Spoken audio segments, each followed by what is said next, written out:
শুনে নাও, আজ একটা সত্যি কথা বলবো, যেটা অনেকেই হজম করতে পারবে না। ফেসবুক আর ইনস্টাগ্রামে আমরা যা দেখি তার পুরোটাই কি সত্যি? সবাই এখন 30 সেকেন্ডের লাখপতি, 30 দিনে ভাইরাল, এই ফার্স্ট ফেমের পেছনে আমরা আসল জিনিসটা ভুলে যাচ্ছি না তো? গুরুত্বপূর্ণ কথা হলো, সাফল্য কোনো 30 সেকেন্ডের রিল নয়। যারা বছরের পর বছর ধরে নীরবে কাজ করে যাচ্ছে, দক্ষতা বাড়াচ্ছে, কোনো লাইফ টাইম ছাড়াই চেষ্টা চালিয়ে যাচ্ছে, তাদের পরিশ্রমের কি কোনো দাম নেই? নাকি আমরা শুধু সেই সব লোকের দিকেই তাকাবো যারা একদিনে ভাইরাল হয়ে গেল?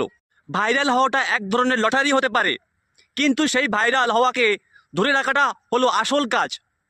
আর সেই কাজের জন্য লাগে বছরের পর বছর ধরে তৈরি হওয়া স্কিল। আমার প্রশ্ন তোমাদের কাছে, তোমরা কি এখন শুধু রিলস দেখে সময় নষ্ট করবে, নাকি কাজের পেছনে সময় দিবে?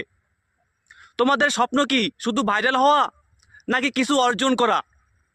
তোমরা যদি আমার বন্ধু হও, তাহলে স্পষ্ট করে কমেন্টে লেখো, আসল পরিশ্রম না 30 সেকেন্ডের লটারি?